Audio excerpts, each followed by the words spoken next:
On a blockbuster day of breaking legal news, Donald Trump's former campaign chairman, Paul Manafort, facing 7.5 years in prison. A federal judge in D.C. tacking more than 3 years onto a sentence handed down last week in the Eastern District of Virginia.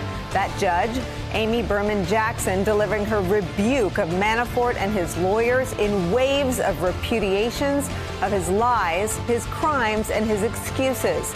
Jackson describing Manafort's lack of remorse and his breach of a cooperation agreement in stark terms, with a summation that defines this moment in legal and political history, telling the court, quote, all of this appeared to reflect his ongoing contempt for and the belief that he had the right to manipulate these proceedings, and the court order did not apply to him.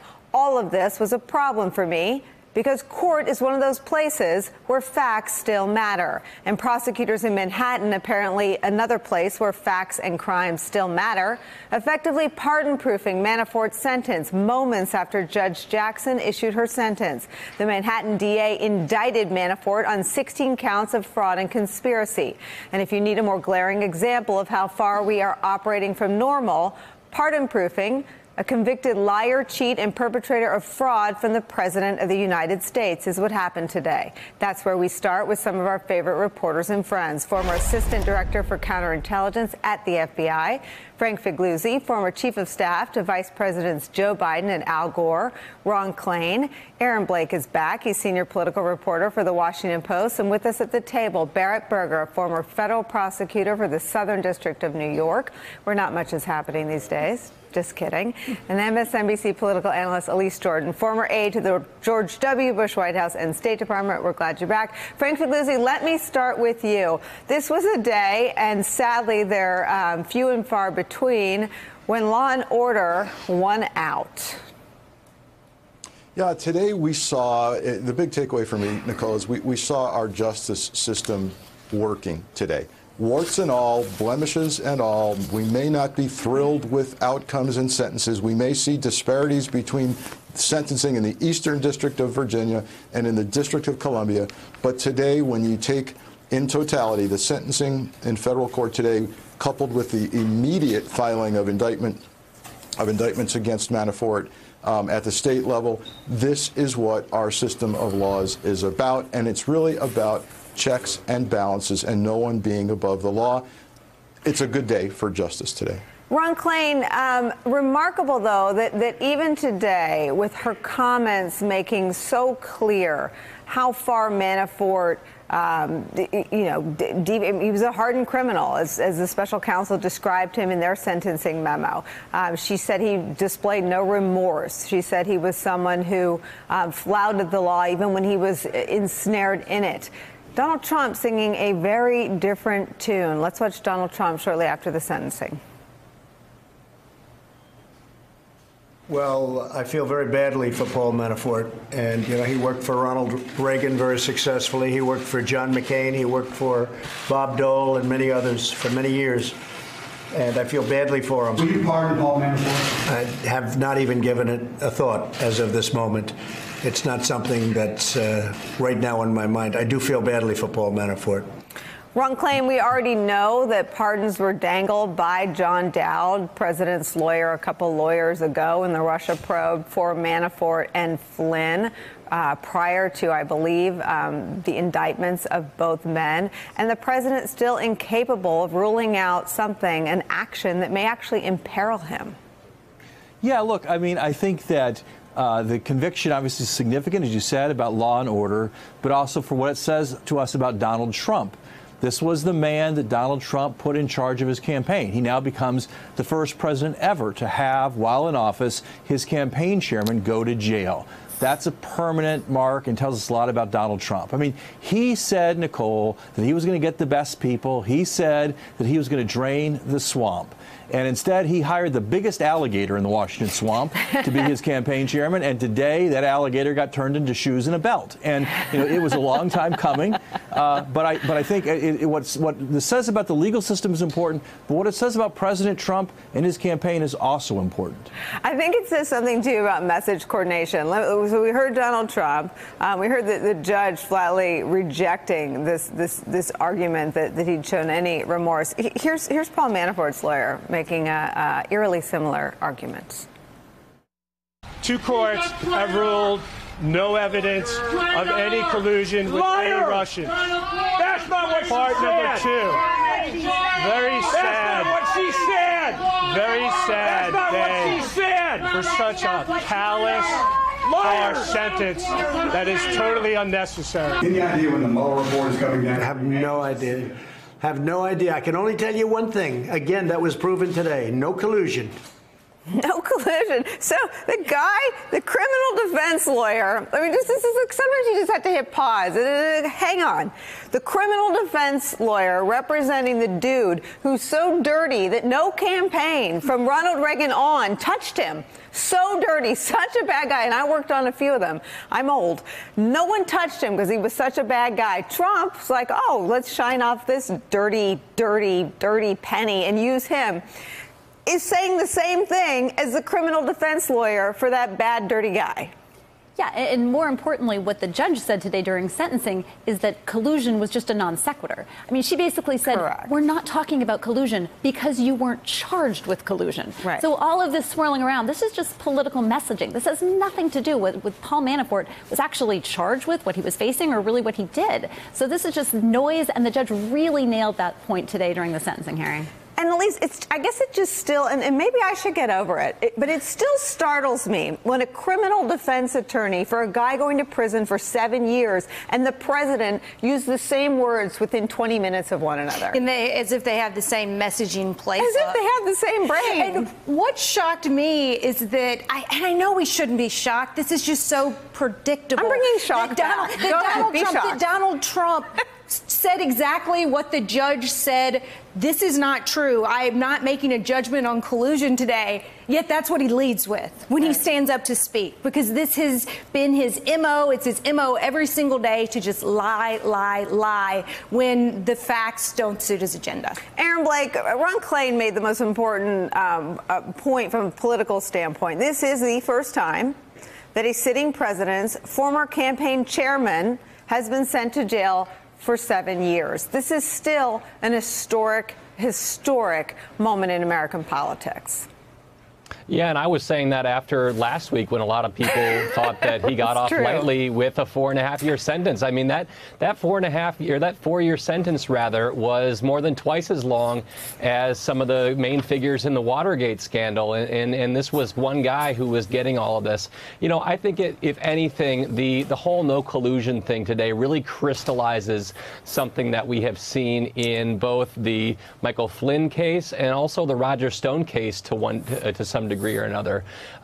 You know, it was evident that this no collusion effort, the effort to insert this into the sentencing memo, was geared towards the audience of one. The judge called that out today. And then we saw after the defense team was rebuked for this, they had that very same message the moment they stepped out of the courtroom. I don't, you know, whether or not this is explicit or not, all of these people are making it clear that they are banking to one extent or another on a pardon from the president. They are playing for that message. But at the same time, they are putting themselves in peril because of this. Paul Manafort, by virtue of that lighter sentence that he got last week, increased the odds that his lies to prosecutors and this no collusion message in his sentencing memo would actually earn himself more jail time in this hearing today. And I think there's an argument to be made that he actually, through some of these maneuvers, through these pro-Trump talking points and legal antics that he's been engaging in, may have actually landed himself in prison for longer than he otherwise would have. So, you know, he may be banking on that pardon eventually, but if it doesn't come, he has cost himself potentially years or months of his freedom.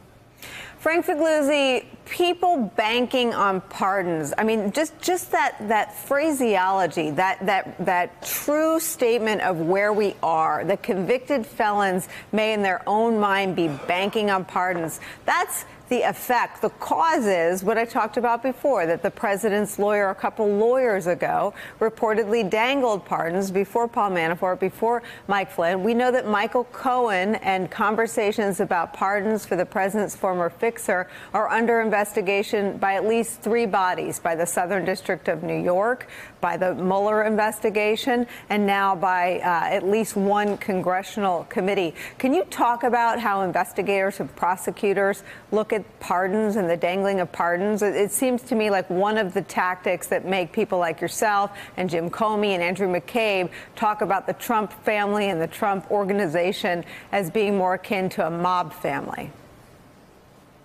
Yeah, so this is interesting because it's squarely in the realm of obstruction of justice and witness tampering.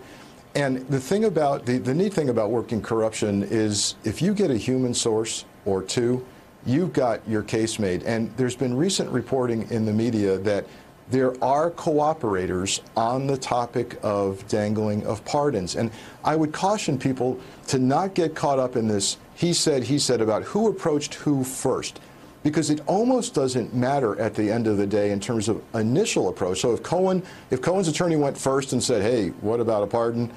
Okay, I'm less interested in that initial approach than I am in the response to it and then what happened after. And who's the player in recent reporting being placed kind of squarely in the middle of all this? Rudy Giuliani. And it's headed toward a situation where I think Giuliani is going to become a fact witness on obstruction and pardons. We're probably going to see a battle about executive privilege, et cetera. But Giuliani's going to get his day sitting across from some FBI agents and prosecutors. Your thoughts on pardons?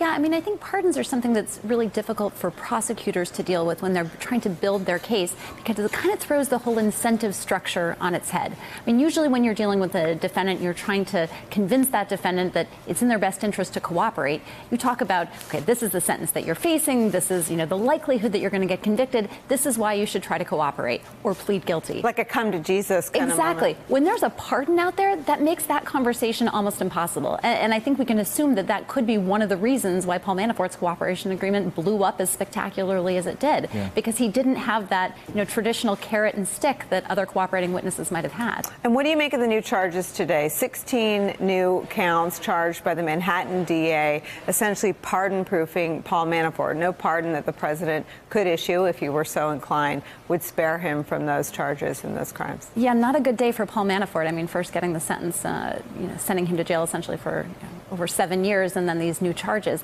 I mean, it'll be interesting to see how the evidence develops with these state cases, but this is something I don't think they just started working on last week. My guess is they've been building this case over, many, many months now. They presumably have a very strong case. This is not, I think there will probably be legal arguments that the defense counsel makes about double jeopardy. I don't think those will likely be successful. So I think Paul Manafort is looking at, the likelihood that he will be spending some serious time in jail now. Ron Klain, the politics of this are pretty clear. Donald Trump is banking on, I guess, his base, his 30%, believing that it's happenstance. It's a coincidence that so many convicted felons just stumbled onto his campaign. I don't know, I wasn't doing anything wrong. But it may be that the legal crisis leapfrogs the political crisis for the president as all of these nets tighten around all these bad guys. Yeah, I do think so, Nicole. He definitely is counting on the fact that his base will stand with him, that, the witch hunt, the witch hunt, the witch hunt. But the count of witches who have been convicted is rising every day. And at some point in time, that becomes an irrefutable fact.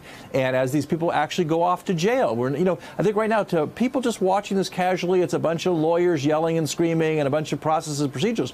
But we are going to see these people go off to jail. We're going to see the fact that the president surrounded himself at a high level with criminals, his national security advisor, his campaign chairman, his other top advisors. And that, I think, is going to take a toll on President Trump politically. And it raises real jeopardy for the president and the people around him legally, too. And Aaron Blake, Paul Manafort, before he slips off into his jumpsuit and out of the headlines, it was this case and this investigation and the lies told by Paul Manafort about his contacts with Konstantin Kilimnik that the prosecutors working for Robert Mueller described as being at the heart of the special counsel probe. We still don't have all of the answers. We still don't know why he lied. We still don't know why a lot of these folks lie. But I imagine that is something we will hear more about as and if Mueller wraps up in the next few days or weeks. Yeah, and the question has always been why Mueller's team hasn't disclosed this kind of thing before, why we only learned about the alleged lies involving Konstantin Kilimnik from basically a failed redaction by Manafort's legal team. There is a school of thought, of course, that Robert Mueller has hidden these details from the public because he doesn't want to tip anybody off about what kind of a case he's building as far as collusion. I'm not sure if I find that compelling, but certainly the fact that Mueller's team and Andrew Weissmann in court a few weeks ago said that those matters did go to the heart of the special counsel's probe, I think leads to the conclusion that collusion is not something that is off the table, even if it's not a proven case yet, even if they're not necessarily going to move forward with anything. Paul Manafort's legal jeopardy is certainly continuing in New York State. I'm not sure it's even concluding as far as the collusion aspect of all this goes. And it's such a good reminder, Elise, because this collusion was never a crime. Prosecutors are employed by the dozen here because we need you all so much. But the lie was already told about the coordination with a Putin-aligned operative. The lie was told by Paul Manafort, who was Donald Trump's campaign chairman, about his contacts, conversations, and perhaps even that polling data he handed over to a Putin-aligned Russian asset. It's a mystery that we don't know the answer to. Why did Paul Manafort choose to hand over that confidential campaign data? Why did he choose to go to Madrid to do it? What was so unseemly about his relationship with Konstantin Kilimnik? Why wasn't he busy? He was the campaign chairman. That he had time and it was important enough for him to go to Madrid in the middle of a campaign. And can you imagine being on a campaign and just being like, a casual jaunt to Europe? It still baffles me that is the one thing that he really went out of his way to lie about, and we still don't know the answer. And you can't help but to feel that with someone like Konstantin Kilimnik, notoriously known as KK, that there is maybe a little bit more there that will be unveiled. Frank, tie this all together for us. This really, as we've been saying, as someone who spent my career in politics, an historic day to see a sitting president's former campaign chairman sent to jail for 7 years, and on the same day to be charged, to be handed down 16 new indictments and perhaps another trial, the beginning of a new phase of his legal problems, and to hear the president sit in the Oval Office and say, good guy, I guess, salt of the earth. I mean, really remarkable, stunning, all those words we get tired of using here on this show. So I can't help but think that we need a reminder that Mueller is still working this from an organized crime enterprise theory of prosecution. By that, I mean he's working his way up to the big fish. Whether you're dealing with a street gang, a drug cartel, or an organized crime family, or a political corruption enterprise, that's what you do. You work your way up, you flip people. So what does that mean for what we saw today and what's next? It means that we've got a pretty big fish here. Manafort's done. And we're looking for what's next. And that's what's next on the big theme of the Russia criminal conspiracy for the campaign. And I think there is more coming to this, and I do think I'm in that camp that says the reason we only found out about the Kilimnik lie through an error in filing is because it's the most sensitive, seminal part of Mueller's inquiry, and he's still working it, and there's more to come on this, probably in the form of Roger Stone, maybe for Julian Assange in the form of an indictment there, but we're moving on to the next biggest fish, and it's going to be a big one. Hey there, I'm Chris Hayes from MSNBC. Thanks for watching MSNBC on YouTube. If you want to keep up to date with the videos we're putting out, you can click subscribe just below me, or click over on this list to see lots of other great videos.